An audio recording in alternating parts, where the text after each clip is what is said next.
Hello and welcome to Supposedly Fun. My name is Greg and I am here today to do something exciting. We're at the midpoint of 2024 right now, and everybody on BookTube is gearing up to do their best books of the year so far. I'm sure the mid-year book freakout is going to start making the rounds. I am sure.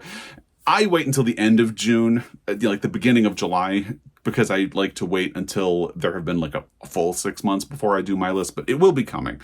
And anyway, I like to pay attention to these lists when they start releasing. I've done a couple of reactions to other accounts and like Time and BBC Culture in the past when they have done their mid-year check-ins about the best books of the year so far. So the New York Times did one this year. They usually wait until Thanksgiving to release their best books of the year.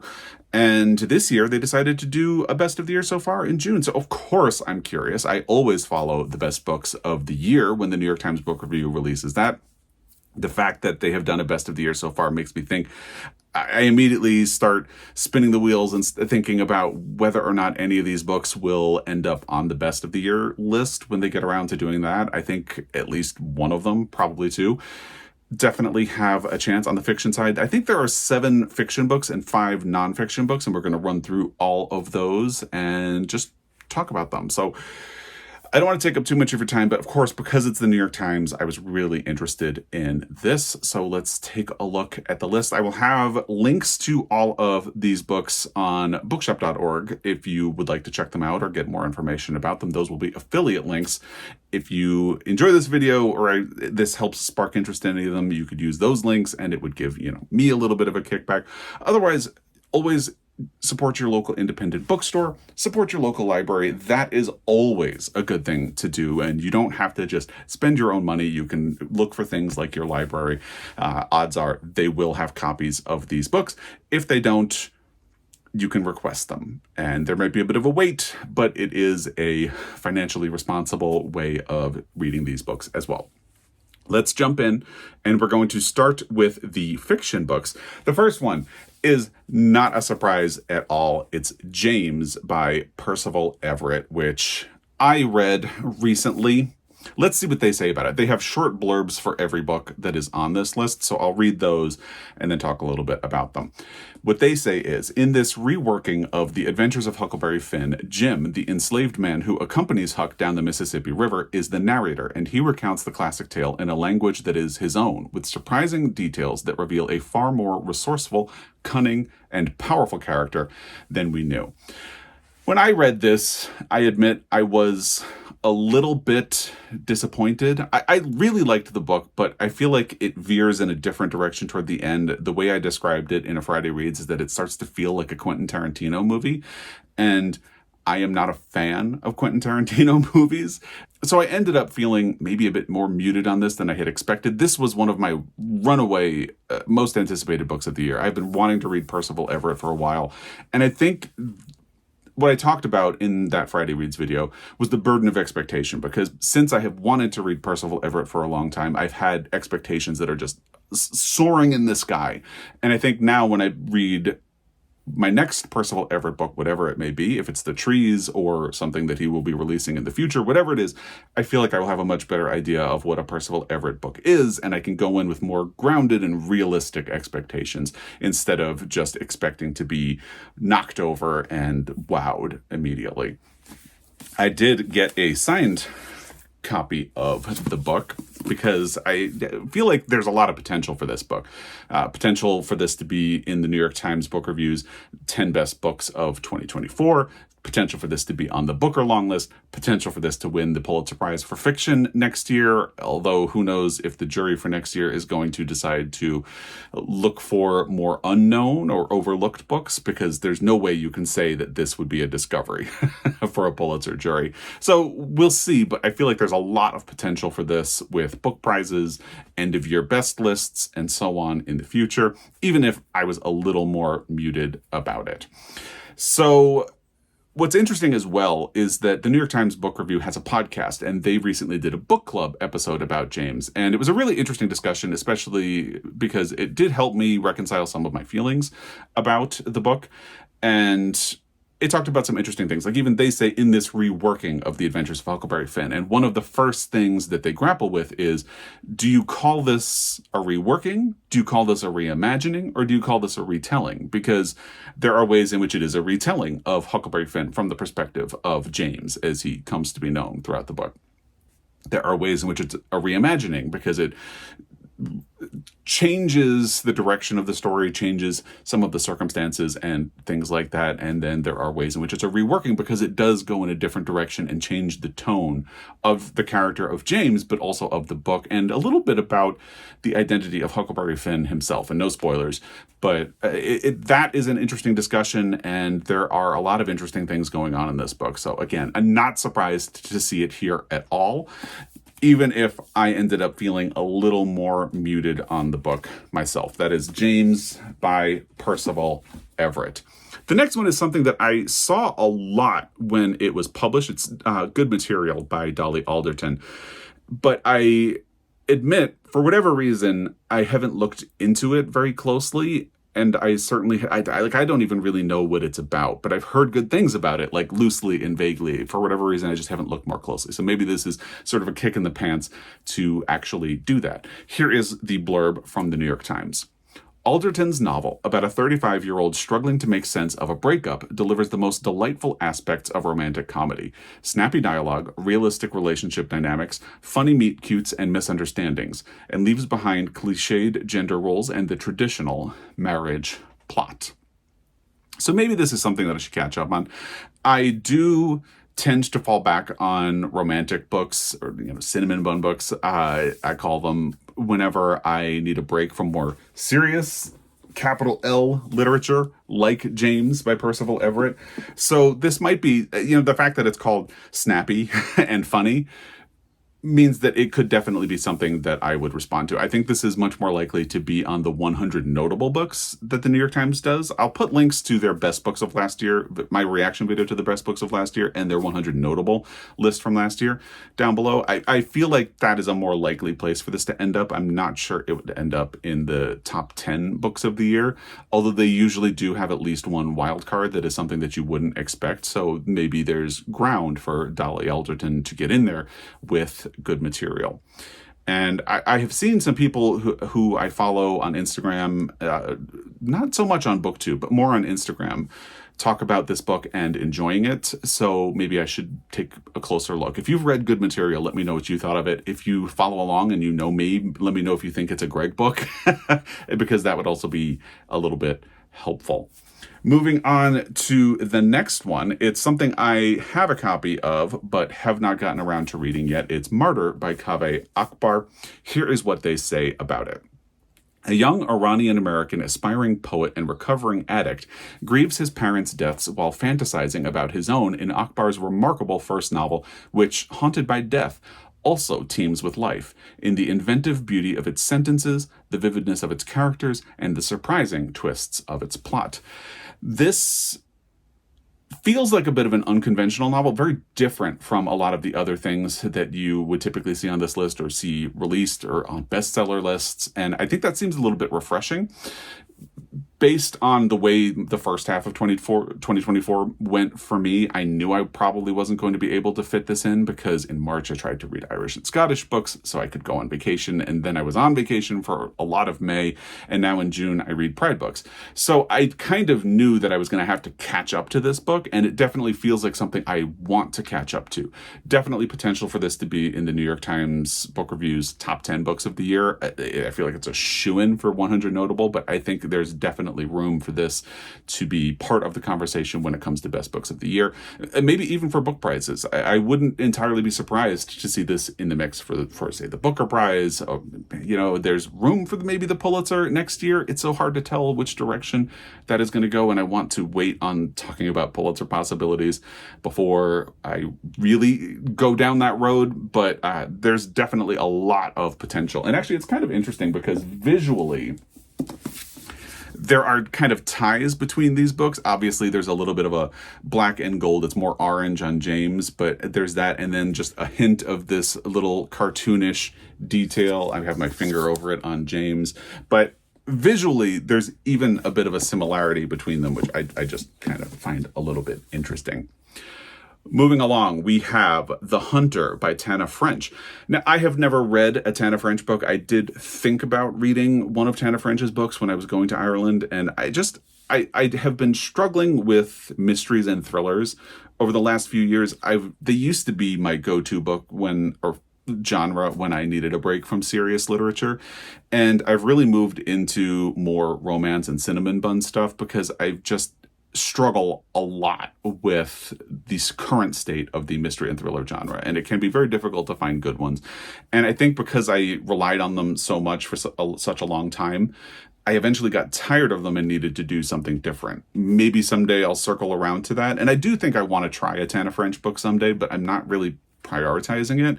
Maybe this is the one that I should go with. Maybe I think it's In the Woods is the one that most people point to, but we'll see. Here is the blurb that the New York Times gives this book. For Tana French fans, every one of the thriller writer's twisty, ingenious books is an event.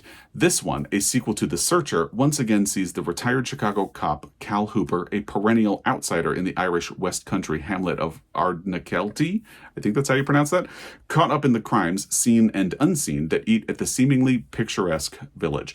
Well, right away, that kind of becomes a bit of a roadblock because this is a sequel to a previous book. So I think that's another thing that gets in the way of me in mystery thrillers, because it starts to feel like they have these really long series a lot of the time, and you have to start at the beginning, or maybe you jump in at a later point. It starts to feel like a lot to me because I feel like I am someone who likes to start at the beginning and then work my way through, but I also tend to like to do other things. So if I pick up a series, I don't really want that to dominate my life for the next 3 months or so. So that's another barrier of entry for The Hunter by Tana French, but I would be willing to try one of her books someday. I don't think it would be The Hunter, given that it's a sequel to The Searcher, so I might go to In the Woods or even The Searcher. Let me know if you have like a starting point recommendation for Tana French, because someday I think I will do it. We'll see. Then we have Wandering Stars by Tommy Orange. This is another book, kind of like Martyr, that I have really wanted to read, but kind of knew I was going to have to catch up to in the second half of the year. Because again, in March, I was reading Irish books, and then I was on vacation for a big chunk of May, and now in June, I'm reading Pride books. I'll have my Pride Month pile of possibilities linked down below if you'd like to check it out. So as much as I was excited for Wandering Stars, because I am a fan of There There, which was Tommy Orange's previous book, which was a finalist for the Pulitzer Prize for Fiction, I just kind of knew that this was something that I was going to have to catch up to. Here's what they say about it. This follow-up to Orange's debut, There There, is part prequel and part sequel. It trails the young survivor of a 19th century massacre of Native Americans, chronicling not just his harsh fate, but those of his descendants. In its second half, the novel enters 21st century Oakland, following the family in the aftermath of a shooting. And because it has such ties to There There, I almost wonder if I should reread There There, but I don't think I will. I think I'm just going to jump in to Wandering Stars, since I did read There There when it was released and really enjoyed it. So this is something I am really looking forward to catching up to. Definitely potential for the book reviews top 10 books of the year. Certainly, I think, for the 100 notable. Then there's Headshot by Rita Bullwinkle. Now, I mentioned that they had done a book club episode about James on the Book Reviews podcast. The book that they have selected for June, because it seems like the book club episodes are going to be a feature moving forward. The one they have selected for the end of June is Headshot by Rita Bullwinkle. So if nothing else, there will be more from them about this book in the future. Here is the description that they give. Set at a women's boxing tournament in Reno, Nevada, this novel centers on 8 contestants and the fights, physical and emotional, they bring to the ring. As our critic wrote, this story's impact, quote, lasts a long time like a sharp fist to your shoulder, end quote. I am not someone who is into boxing like at all, so I admit my interest in this book pretty well flatlines the second you realize Headshot refers to boxing. But I'm not closed to the possibility of reading it, because, you know, if you've read Headshot, let me know what you thought of it in the comment section down below. I think more likely I'm going to wait for them to do their book club episode about Headshot, and then I'll listen to that, and that will probably be when I decide if I'm going to try to fit it in. Yeah, I feel like I would much rather catch up to Martyr, catch up to Wandering Stars. I'd probably even catch up to Good Material before I would try Headshot, just because I am so not into anything to do with boxing, being honest. So let me know if you think I should change my mind in the comment section down below. And we'll move on to the next one, which is Beautyland by Marie-Helene Bertino. Marie-Helene Bertino had written something else. I think she wrote Parakeet, which I've heard a lot of really good things about. Here's what they say about this one. This one, I admit, I thought sounded a little odd, but let's see. In 1970s Philadelphia, an alien girl sent to Earth before she's born communicates with her fellow life forms via fax as she helps gather intel about whether our planet is habitable. This funny, sad novel follows the girl and her single mother as they find the means to persevere. So you can see, yes, it does sound a little odd. And when I say odd, I don't necessarily mean odd and bad together, just odd. And I sometimes struggle with odd books. I used to love what I would call quirky books when I was in my early 20s, and I feel like I've kind of veered away from that over time. So I feel like anytime a book sounds a little odd or quirky, I need to know a lot more before I commit to it. So this is another place where I'd say, if you've read Beautyland and you think it's worth a try, let me know in the comment section down below. Because as it is, I feel like I'm totally fine letting it pass me by, and then I'll catch up to Martyr and Wandering Stars and just kind of let this one exist for people who are already fans. So that's it for the fiction division of this list. Let's start moving into nonfiction. And again, we start with something that is not surprising to see on this list at all. I definitely think there's potential for Knife by Salman Rushdie to be on their 10 best books of the year when the book review gets around to doing that.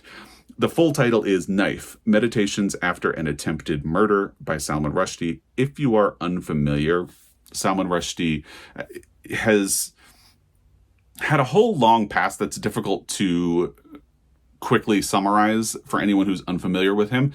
Basically, a fat was declared on his life, and he had to live in hiding for many years after the publication of the Satanic Verses. And in recent years, I think it was 2 years ago, maybe, he was at an event outside Buffalo, New York, or in Buffalo, New York, and someone ran up to the stage and stabbed him, and many times. And Salman Rushdie survived. He did lose, I don't know if he lost the eye specifically, but he's blind in one eye, he has nerve damage. So this is a memoir about that. Here's what they say about it. In his candid, plain-spoken, and gripping new memoir, Rushdie recalls the attempted assassination he survived in 2022 during a presentation about keeping the world's writers safe from harm. His attacker had Puranic energy. He also had a knife. Rushdie lost an eye. There you go. But he has slowly recovered thanks to the attentive care of doctors and the wife he celebrates here. It is also really great cover design for a book.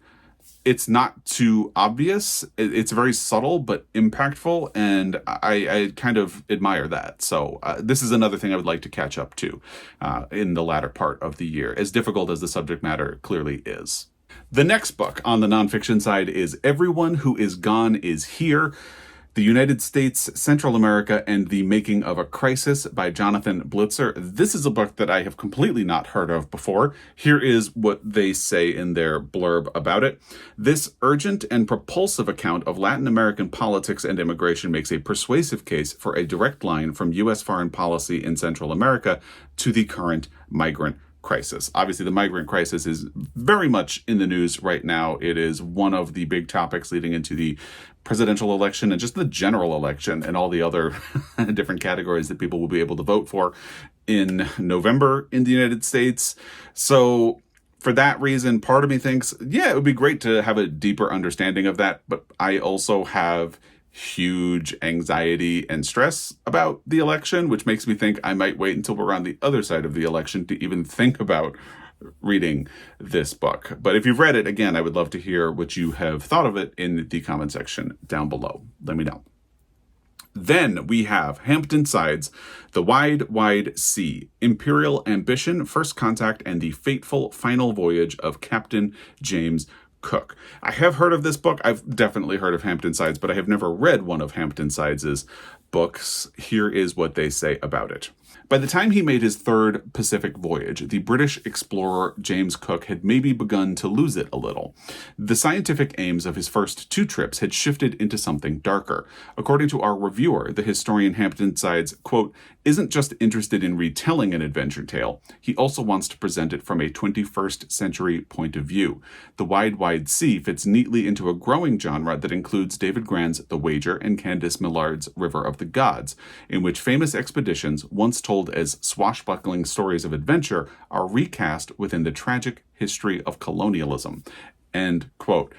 And that immediately made me really interested in this book because I think it is so important to get away from that notion of swashbuckling adventure stories and really deal with the history of colonialism and the things that have been done because of it. And I think I would probably be most likely to pick up River of Gods by Candice Millard because when that was released, I heard a lot of really good things about it, and I have continued to hear really good things about it. So I feel like if you told me you have to pick up The Wide, Wide Sea, The Wager, or River of the Gods, I would go with River of the Gods and then maybe explore the other two after that. I know Joel read The Wager and was a little more muted on it than a lot of other people were, but I have also heard good things about The Wide, Wide Sea so far. But again, I just feel like I would go with River of the Gods before I would do this. And I love that more complicated view of history because history is a lot more complicated than a lot of the things that we were taught growing up in school in the United States and in other parts of the world, I'm sure. So I love that we are now allowing much more complicated views of history and what was done and the ramifications it has had rippling forward in time. Then we have The Rebels Clinic, The Revolutionary Lives of Frantz Fanon by Adam Schatz. This absorbing biography of the Black psychiatrist, writer, and revolutionary Frantz Fanon highlights a side of him that's often eclipsed by his image as a zealous partisan, that of the caring doctor who ran a secret clinic for Algerian rebels. I know precious little about Frantz Fanon. He mostly exists as a name to me, so I admit I am someone who reads a lot more fiction than nonfiction, so I feel like I would need familiarity with the source material in order to have an access point.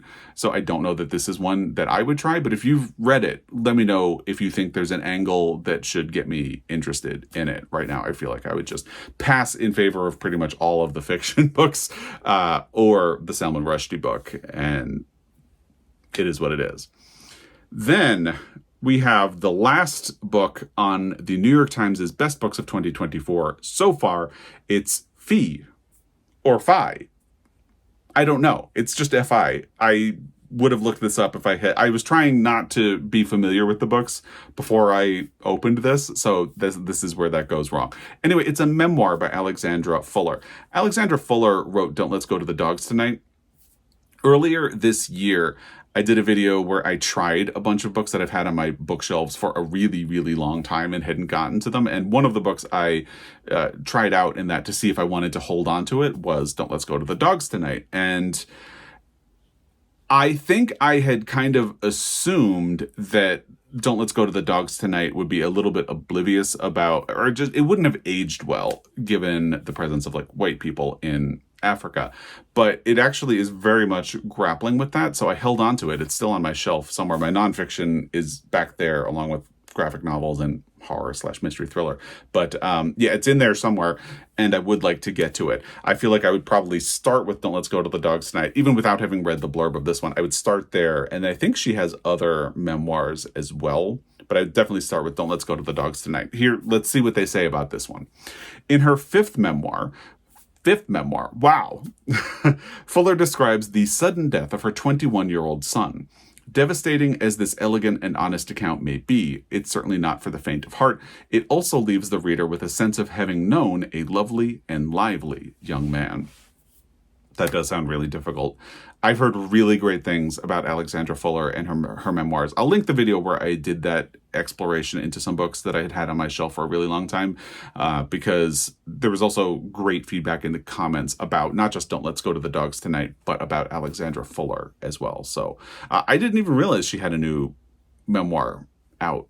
And again, I feel like this is one of those instances where it's nice to go into these lists not necessarily knowing what's on them, but then you run into circumstances like this where I'm not sure I even pronounced the title of the book correctly, because I wanted to be surprised by what was on this list. And if you've read any of these books, I would love to hear your thoughts about them down below. And if there are other books that have been released so far this year that you think should have been on this list, let me know that in the comment section down below. I would personally put Fire Exit by Morgan Talty on this list for myself. I think that is a really great book that recently came out. I'm pulling up my list of my favorite books this year. I think there are not that many 2024 releases that I've read so far this year. So really Fire Exit is the only one I can think of. I mean, of course I've loved Here We Go Again by Alison Cochrane and Mrs. Quinn's Rise to Fame by Olivia Ford, but I don't know that I would. I mean, I put them on my best books of the year so far when we get around to that list, but I'm not entirely surprised that they are not on the New York Times' list. So Fire Exit remains the one book that I would kind of say I might make a case for in there, but this is definitely an interesting list that they have in fiction and nonfiction. And they have a bunch of books that I'm really looking forward to catching up to in the latter part of the year. But if there is a book or if there are multiple books that you think should have been on this list, please let me know in the comment section down below. And let's get this conversation going about the best books of the year so far. Again, my list and Joel's list will be coming in early July because we like to wait until June is over to do that. But if you have thoughts about yours as well, let me know what your favorite books of the year so far are down below. They don't have to be new books. They won't be in my case. But for the New York Times, they definitely obviously focus on new releases. So anyway, let me know yours in the comment section down below. As always, I really appreciate your time, and I will be back. Until next time. Happy reading.